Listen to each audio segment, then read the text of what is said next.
helping people cope with and overcome life's challenges.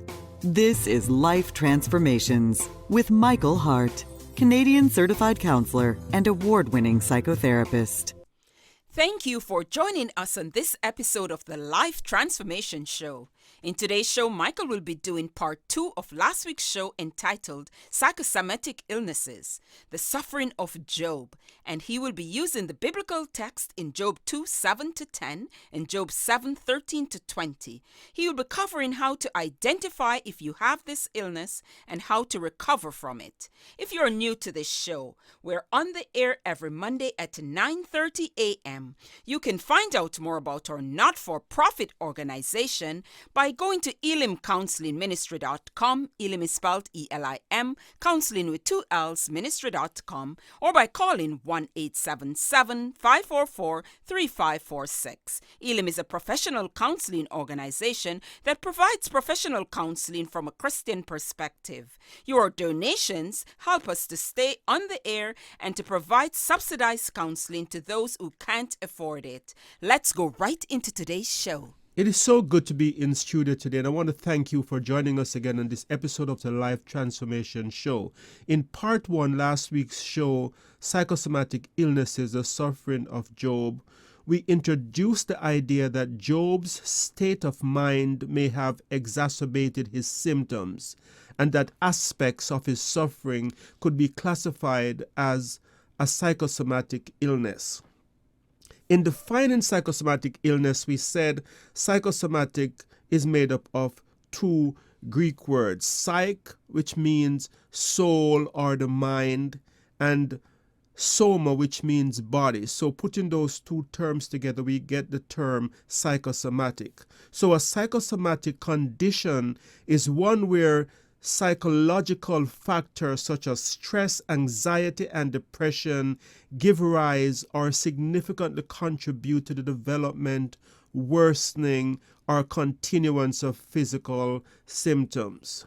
We use Job chapter 7, verse 13-16 and verse 20 to paint a picture of Job's state of mind. That is the psychological part of Job's suffering. And I'll read those verses from verse 13 to 16 and verse 20. It reads as follows. When I think my bed will comfort me and my couch will ease my complaint, even then you frighten me with dreams and terrify me with visions, so that I prefer strangling and death rather than the body of mine. I despise my life. I would not live forever. Let me alone. My days have no meaning. If I have sinned, what have I done to you? You who see everything we do, why have you made me your target? Have I become a burden to you? So there we have the reading. So Job is talking to God, and you can hear the anguish in his tone. You can hear the fact that he seems depressed. He seems as if he doesn't want to continue living. If you had a relative that told you that they preferred strangling and death rather than the body that they have, that would be a very serious condition. And so Job is at this state where the psychological factors of his suffering is leading to this state of deep depression and anguish. And so with the stress and anxiety, as we said before, in defining psychosomatic illnesses, these factors can lead to a worsening of the symptoms. We also said last week that Job, as we read of his state of mind in this passage, is a lot different than what we read earlier on in the text in Job chapter 2, verse 9. In that passage, Job's wife seemed to be falling apart, and she encouraged Job to curse God and die. In other words, she got to this place where she couldn't stand to see her husband suffer anymore, and she encouraged him. Job, just curse God. Give up on your faith. Curse God. Look at what he has done to us. Curse God and die. And Job, at that point in his suffering, said, "You are talking like a foolish woman. Shall we accept good from God and not trouble?" That is Job 2, verse 10. Last week we also quoted Dr. Susan O'Sullivan, who in her article, When the Body Speaks, said, quote, "Modern society likes the idea that we think ourselves better when we are unwell. We tell ourselves that if we adopt a positive mental attitude, we will have a better chance of recovery.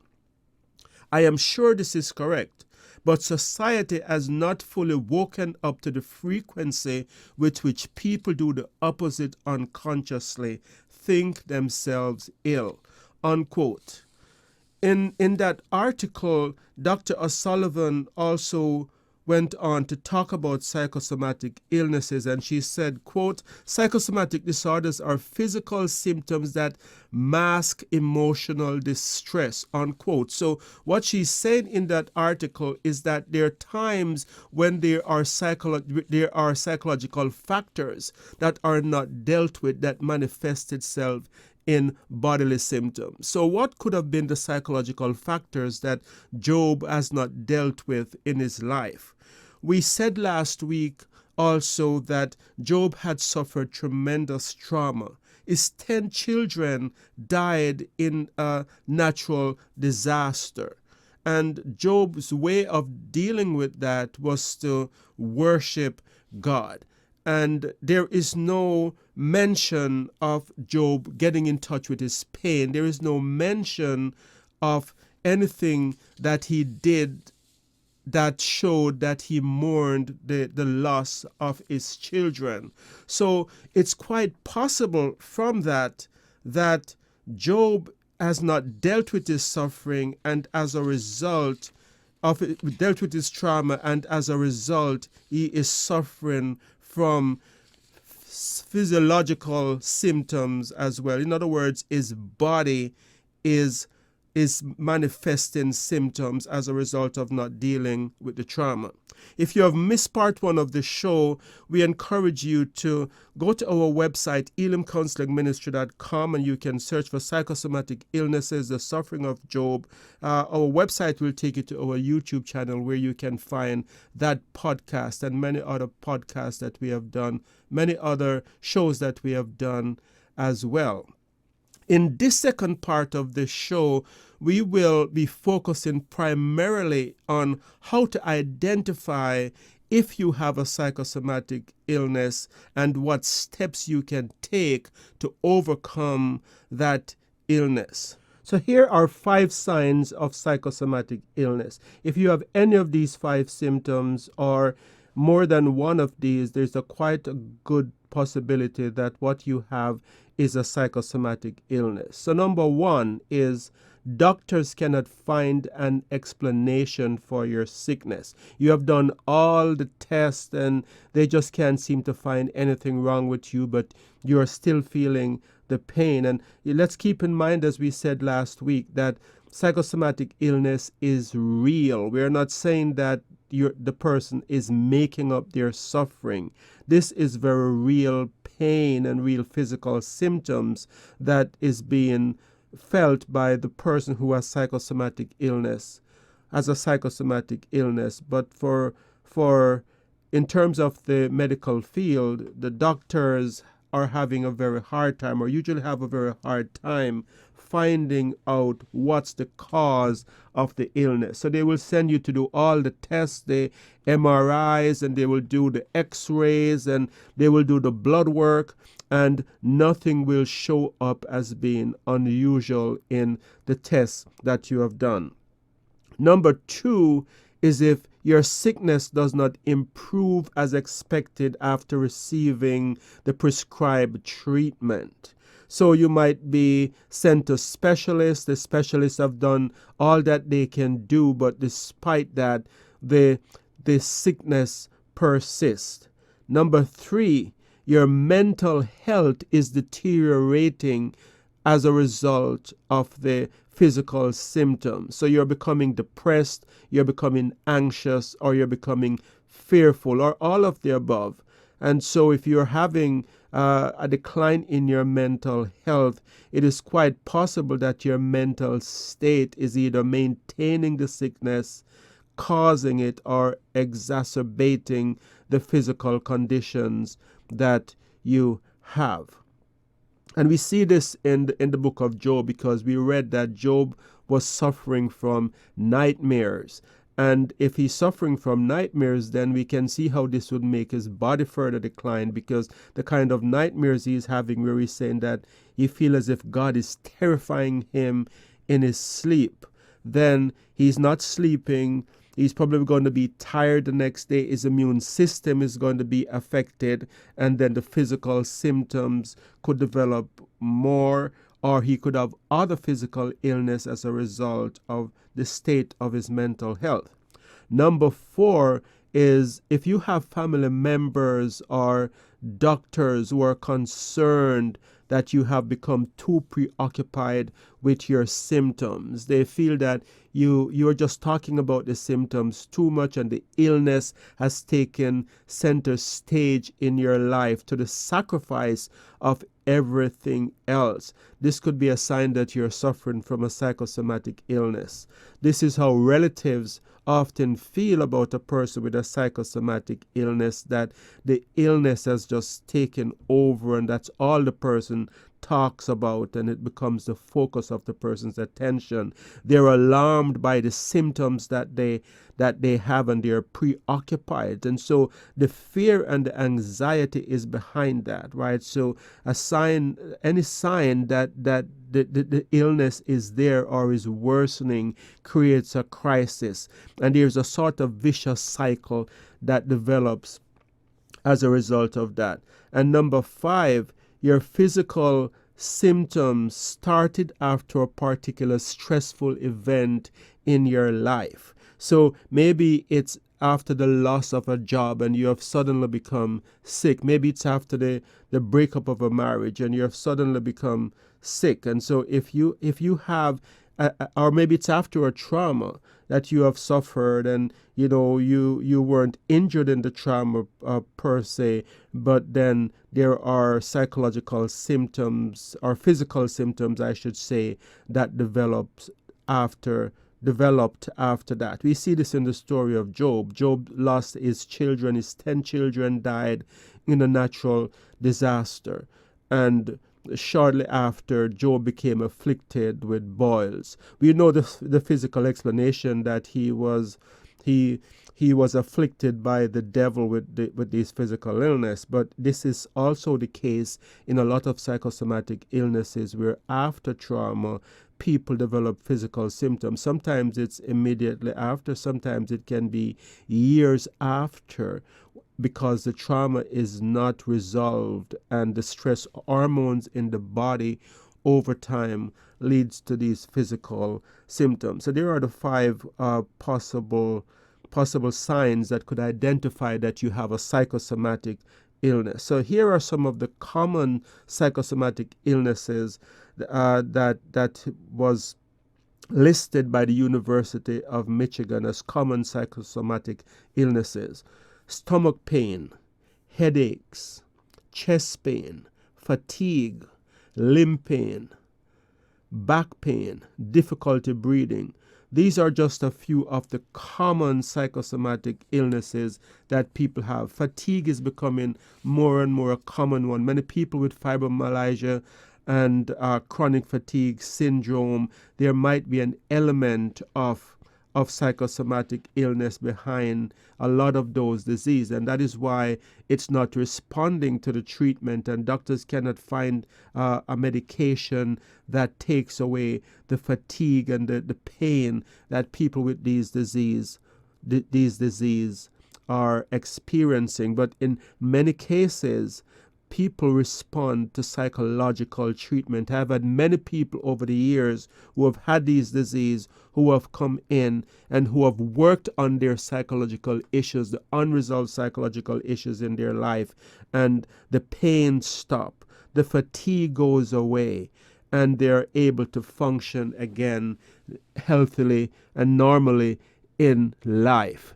So these are just a few, but let me say that there are other ones as well. Psychosomatic illness can also be in the form of a paralysis. It can also be in the form of blindness and even skin conditions that break out for no apparent reason can be a psychosomatic illness. One experience, one case that comes to mind is a friend of mine who told me of a situation where she was with this boyfriend that was very jealous because she had gone out with someone else, and he became incensed and angry at her for the fact that she went out, and so he tried to force her to go on a road trip with him against her will. She didn't want to go.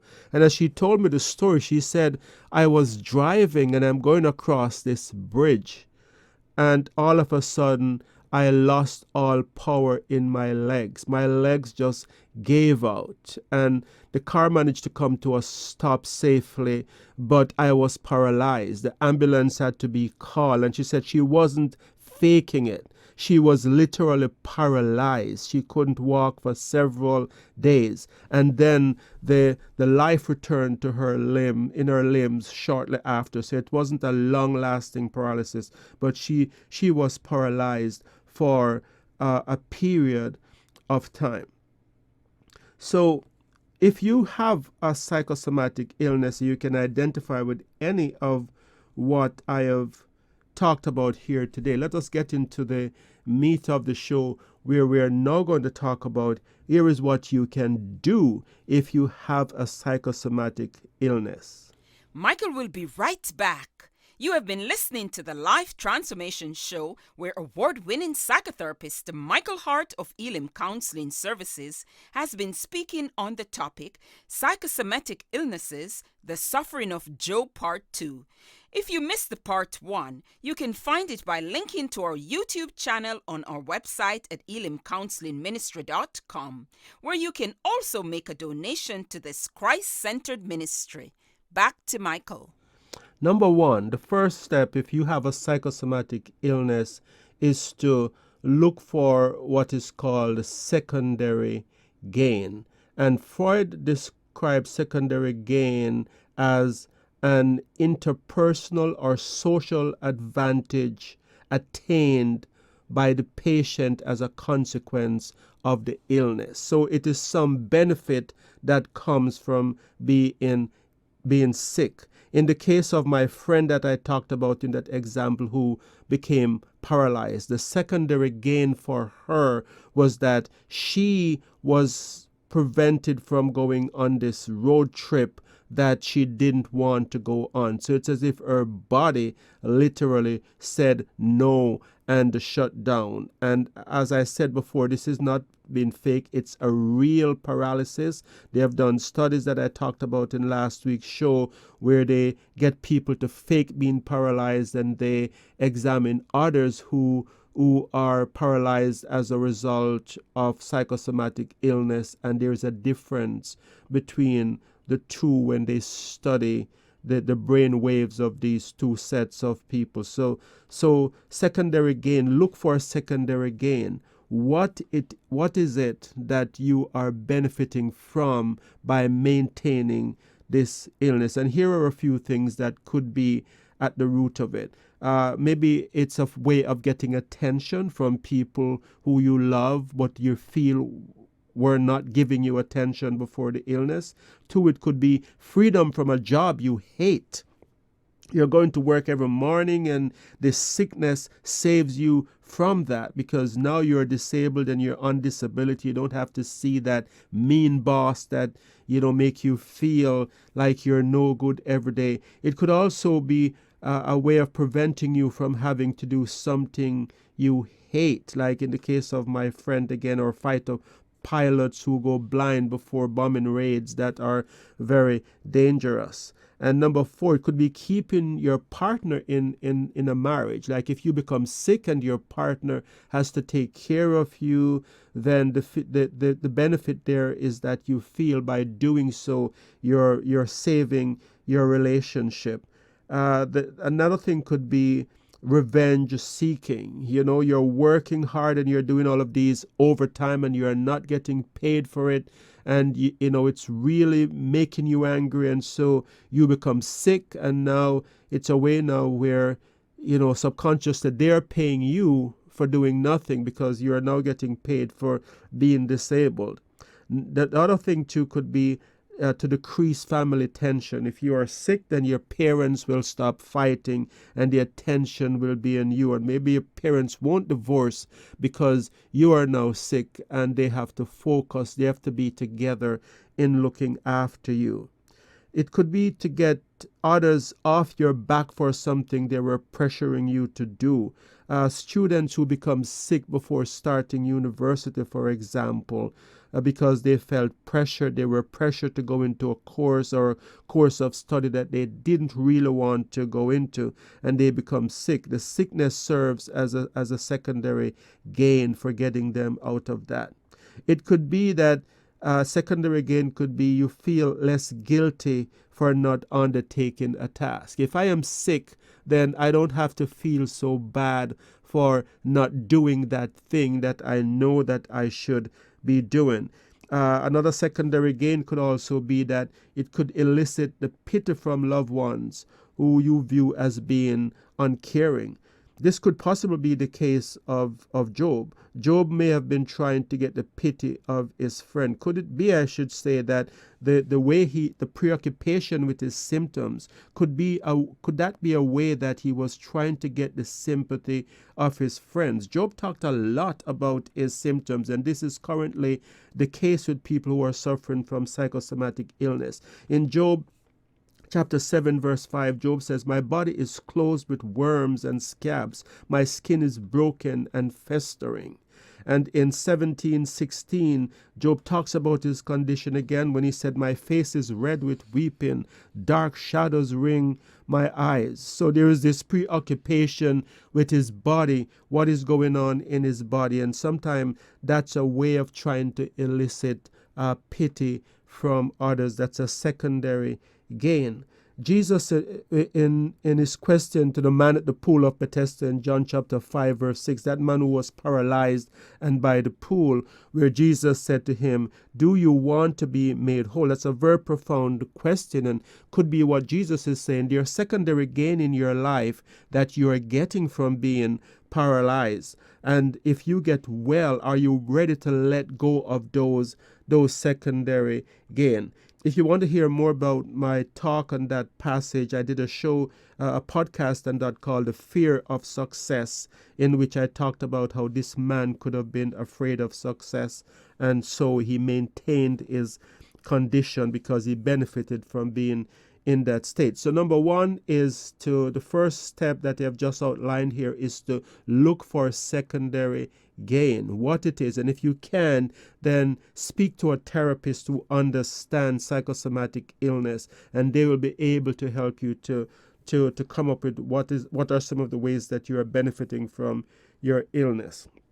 The second thing to do if you want to overcome psychosomatic illness is to consider secondary losses. What are some of the things that you are losing by being in that state? So yes, you might be gaining some things, but what is it that you are losing? And begin to list those things, because it's a way of shaping your subconscious for change. Begin to write out those things. So you're losing loss of independence. You may be losing a meaningful relationship with your children and your spouse. You may be losing financial success or financial independence. You might also be losing a healthy sex life with your partner as a result of the illness that you have. You might be losing recreational activities that you once enjoyed doing. You might be losing peace of mind because you're so preoccupied with your symptoms. Or you might be losing your spiritual relationship with God because you are so bitter about what you are going through. And again, as I'm saying, I'm not minimizing the suffering. The suffering is real. But if you think you can identify with the signs of psychosomatic illness that I talked about, earlier on in the show, then you should consider whether or not you have secondary gain, and also number 2, what are the secondary losses. Make a list of these losses that you are suffering, because that can motivate you to start changing. And as I said, this is an involuntary change. It's not something that you can snap your finger, but you can start preparing your mind and your body for recovery by working through this kind of a list. And then the third step, if you want to overcome psychosomatic illness, is to get help to deal with the underlying depression and anxiety, because the anxiety about the symptoms and the preoccupation with the symptoms is what maintains the psychosomatic illness and make the condition, the symptoms even worsen. So depression, anxiety medication can be very helpful. But studies have also been done that shows that CBT, cognitive behavior therapy, is very helpful. Cognitive behavior therapy can help you to deal with the thoughts, the negative thoughts that are at the root of the illness of the psychosomatic illness. It can also help you to change actions that maintains the sickness, actions that keeps you preoccupied with your symptoms and keep you in this pathway of sickness. Cognitive behavior therapy can be very helpful. And there is also what is called activity activation, which can be a part of CBT. All this means is working with someone who can help you to start a new way of acting to get you out of that spiral that you are in your state of psychosomatic illness, where you're going downhill all the time. And then the fourth thing is to deal with the underlying God image issues. Job had unhealthy God image issues. He saw God as being unjust, as being distant, as being punitive, and so this help to worsen his mental state. So if you are in that position where you are sick and your faith is no longer an asset to you, you need to deal with the God image issues. And I'm not saying that there's not a place for feeling anger or feeling frustrated and being honest about those feelings, but I think there needs to come a time when you try to resolve those emotions so you can get over it. Working with a therapist who understand God image issues can help you to overcome that. I see that I am quickly coming to the end of today's show, so I want to thank you for listening to this podcast. And if you have any further questions about any of these issues or any of these points that I have touched on today, please feel free to give us a call by